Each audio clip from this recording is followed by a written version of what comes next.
देवताओं की भगवान से स्वधाम सिधारने के लिए प्रार्थना तथा यादवों को प्रभास क्षेत्र जाने की तैयारी करते देखकर उद्धव का भगवान के पास आना।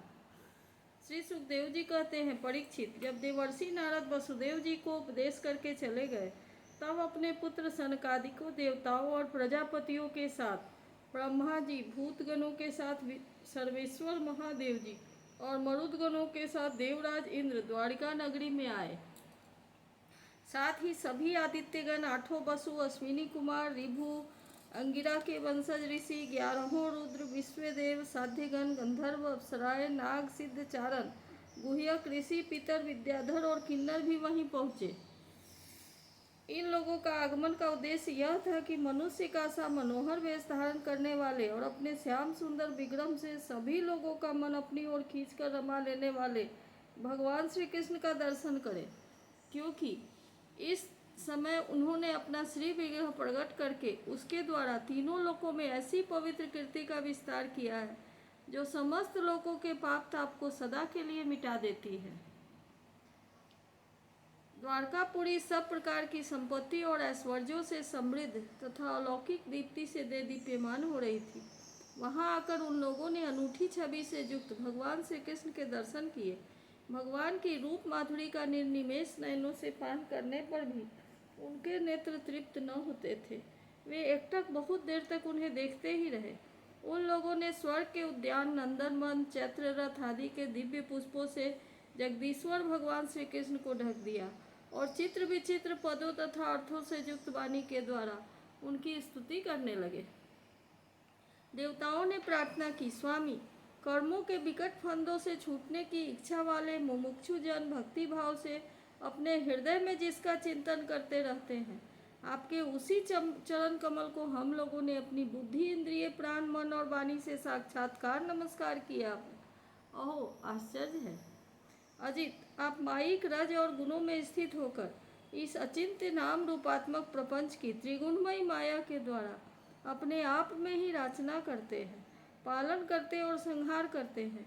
यह सब करते हुए भी इन कर्मों से आप लिप्त नहीं होते, क्योंकि आप राग द्वेषादि दोषों से सर्वथा मुक्त हैं और अपने निरावरण अखंड स्वरूप भूत परमानंद में मग्न रहते हैं। स्तुति करने योग्य परमात्मन, जिन मनुष्यों की चित्तवृत्ति राग द्वेष आदि से कलुषित है, वे उपासना, वेदाध्ययन, दान, तपस्या और यज्ञ आदि कर्म भले ही करें, परंतु उनकी जैसी शुद्धि नहीं हो सकती जैसी श्रवण के द्वारा संपुष्ट शुद्धांतःकरण सज्जन पुरुषों की आपकी लीला कथा कीर्ति के विषय में दिनों दिन बढ़कर परिपूर्ण होने वाली श्रद्धा से होती है। मननशील मुमुक्षुजन मोक्ष प्राप्ति के लिए अपने प्रेम से पिघले हुए हृदय के द्वारा जिन्हें लिए लिए फिरता है, 5 रात्र विधि से उपासना करने वाले भक्तजन समान ऐश्वर्य की प्राप्ति के लिए वासुदेव, संकर्षण, प्रद्युम्न और अनिरुद्ध, इन चतुर्व्यूह के रूप में जिनका पूजन करते हैं, और जितेंद्रिय धीर पुरुष स्वर्गलोक का अतिक्रमण करके भगवत धाम की प्राप्ति के लिए तीनों समय जिनकी पूजा किए करते हैं, याज्ञिक लोग तीनों वेदों द्वारा बतलाई हुई विधि से अपने संयत हाथों से हविष्य लेकर यज्ञ कुंड में आहुति देते और उन्हीं का चिंतन करते हैं। आपकी आत्मस्वरूपिणी माया के जिज्ञासु जोगीजन हृदय में अंतर्देश में दहर विद्या आदि के द्वारा आपके चरण कमलों का ही ध्यान करते हैं और आपके बड़े बड़े प्रेमी भक्तजन उन्हीं को अपना परम इष्ट आराध्य देव मानते हैं। प्रभु, आपके वे ही वासनाओं को भस्म करने के लिए अग्नि स्वरूप हो। वे अग्नि के समान हमारे पाप तापों को भस्म कर देते हैं। प्रभु, यह भगवती लक्ष्मी आपके बक्षा स्थल पर मुरझाई हुई बासी बलमाला से भी सौत की तरह स्पर्धा रखती है। फिर भी आप उनकी परवाह न कर भक्तों के द्वारा इस बासी माला से की हुई पूजा भी प्रेम से स्वीकार करते हैं। ऐसे भक्त वत्सल प्रभु चरण कमल सर्वदा हमारी विषय वासनाओं को जलाने वाले अग्नि स्वरूप हो। अनंत वामनावतार में दैत्यराज बलि की दी हुई पृथ्वी को नापने के लिए जब आपने अपना पग उठाया था और वह सत्यलोक में पहुंच गया था, तब यह ऐसा जान पड़ता था मानो कोई बहुत बड़ा विजय ध्वज हो। ब्रह्मा जी के पखारने के बाद उससे गिरती हुई गंगा जी के जल की 3 धाराएं ऐसी जान पड़ती थी मानो उसमें लगी हुई 3 पताकाएं फहरा रही हूँ। उसे देखकर असुरों की सेना भयभीत हो गई थी और देव सेना निर्भय। आपका वह चरण कमल साधु स्वभाव पुरुषों के लिए आपके धाम वैकुंठ लोक की प्राप्ति का और दुष्टों के लिए अधोगति का कारण है। भगवान आपका वही पाद पद्म हम भजन करने वाले के सारे ताप धो डालते हैं, पाप ताप धो डालते हैं। ब्रह्मा आदि जितने भी शरीरधारी हैं वे सत्व रज तम इन 3 गुणों के परस्पर विरोधी त्रिविध भावों की टक्कर से जीते मरते रहते हैं। वे सुख दुख के थपेड़ों से बाहर नहीं है और ठीक वैसे ही आपके बस में है जैसे नथे हुए बैल अपने स्वामी के बस में होते हैं। आप उनके लिए भी काल स्वरूप हैं। उनके जीवन का आदि मध्य और अंत आपके ही अधीन है। इतना ही नहीं, आप प्रकृति और पुरुष से भी परे स्वयं पुरुषोत्तम हैं। आपके चरण कमल हम लोगों का कल्याण करें। प्रभु, आप इस जगत की उत्पत्ति स्थिति और प्रलय के परम कारण हैं, क्योंकि शास्त्रों ने ऐसा कहा है कि आप प्रकृति पुरुष और महतत्व के भी नियंत्रण करने वाले काल हैं। शीत ग्रीष्म और वर्षा काल रूप 3 नाभियों वाले संवत्सर के रूप में सबको क्षय की ओर ले जाने वाले काल आप ही हैं। आपकी गति अबाध और गंभीर है। आप स्वयं पुरुषोत्तम हैं। यह पुरुष आपसे शक्ति प्राप्त करके अमोघ वीर्य हो जाता है और फिर माया के साथ संयुक्त होकर विश्व के महतत्व रूप गर्भ का स्थापन करता है। इसके बाद यह महतत्व त्रिगुणमयी माया का अनुसरण करके पृथ्वी जल तेज वायु आकाश अहंकार और मन रूप 7 आवरणों वाले इस सुवर्ण वर्ण ब्रह्मांड की रचना करता है। इसलिए ऋषिकेश, आप समस्त चराचर जगत के अधीश्वर है। यही कारण है कि माया की गुण विषमता के कारण बनने वाले विभिन्न पदार्थों का उपभोग करते हुए भी आप उनमें लिप्त नहीं होते। यह केवल आपकी ही बात है। आपके अतिरिक्त दूसरे स्वयं उनका त्याग करके भी उन विषयों से डरते रहते हैं। 16,000 से अधिक रानियां आपके साथ रहती हैं। वे सब अपनी मंद मंद मुस्कान और तिरछी चितवन से युक्त मनोहर भौहों के इशारे से और सुर तालापों से प्रौढ़ सम्मोहक कामबान चलाती है और काम कला की विविध रीतियों से आपका मन आकर्षित करना चाहती है, परंतु फिर भी वे अपने परिपुट कामबानों से आपका मन तनिक भी डिगा न सकी। वे असफल ही रहीं। आपने त्रिलोकी की पाप शरीर को धो बहाने के लिए 2 प्रकार की पवित्र नदियां बहा रखी हैं।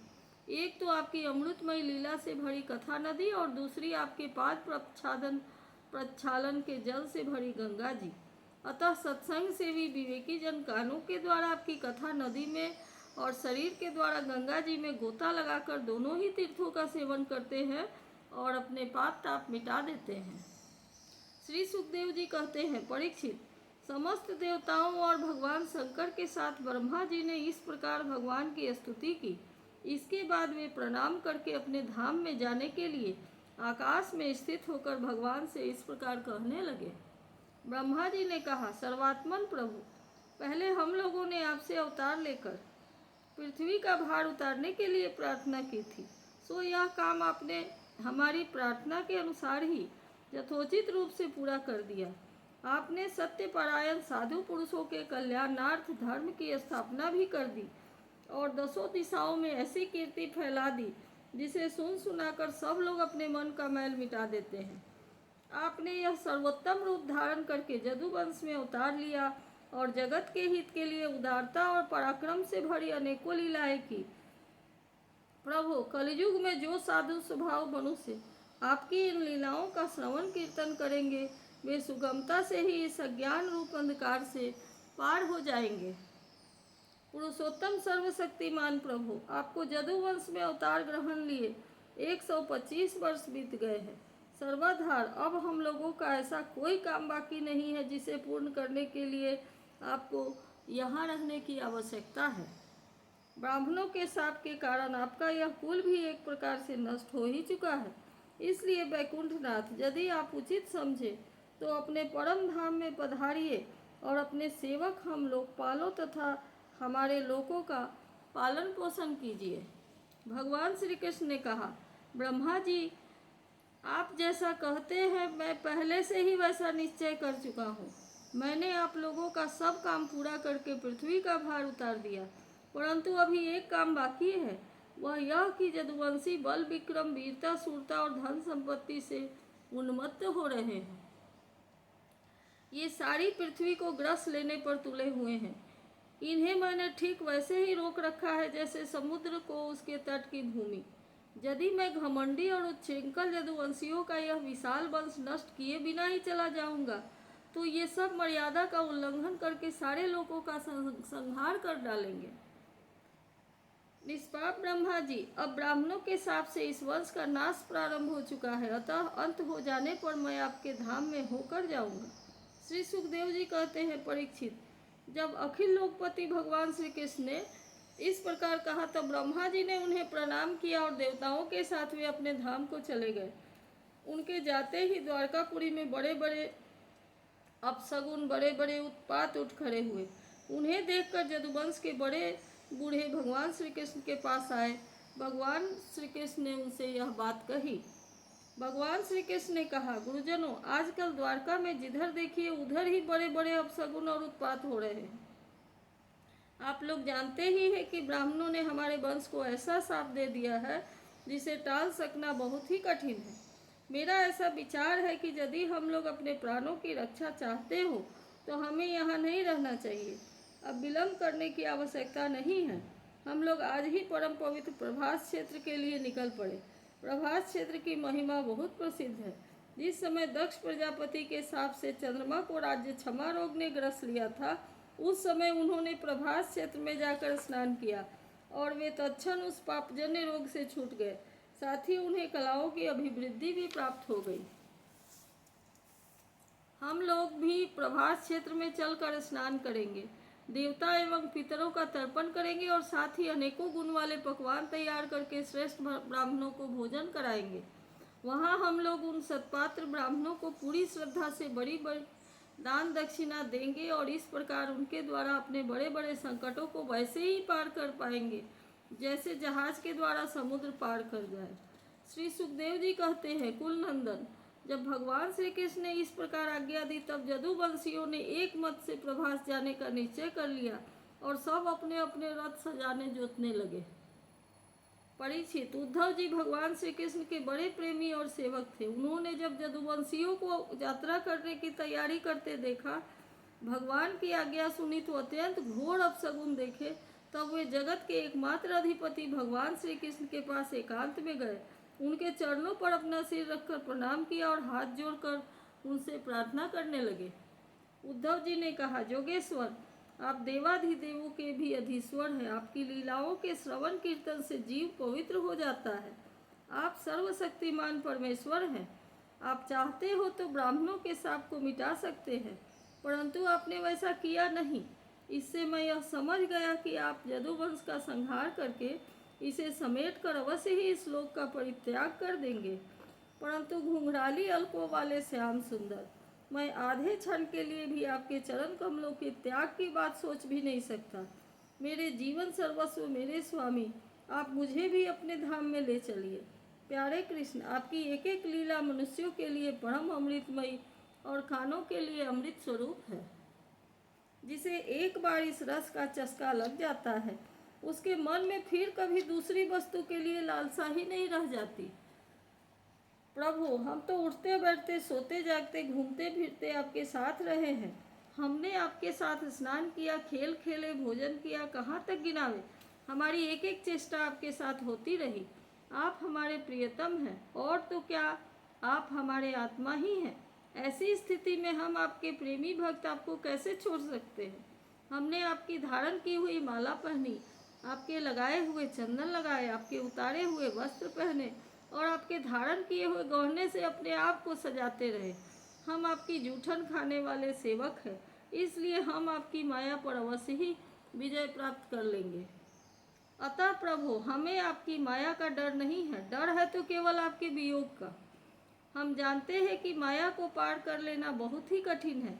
बड़े बड़े ऋषि मुनि दिगंबर रहकर और आजीवन नैष्ठिक ब्रह्मचर्य का पालन करके अध्यात्म विद्या के लिए अत्यंत परिश्रम करते हैं। इस प्रकार की कठिन साधना से उन सन्यासियों के हृदय निर्मल हो जाते हैं, तब कहीं वे समस्त वृत्तियों को शांति रूप नैश्चर्य अवस्था में स्थित होकर आपके ब्रह्म नामक धाम को प्राप्त होते हैं। महायोगेश्वर, हम लोग तो कर्म मार्ग में ही भ्रम भटक रहे हैं, परंतु इतना निश्चित है कि हम आपके भक्तजनों के साथ आपके गुणों और लीलाओं की चर्चा करेंगे तथा मनुष्य की सी लीला करते हुए आपने जो कुछ किया है या कहा है उसका स्मरण कीर्तन करते रहेंगे।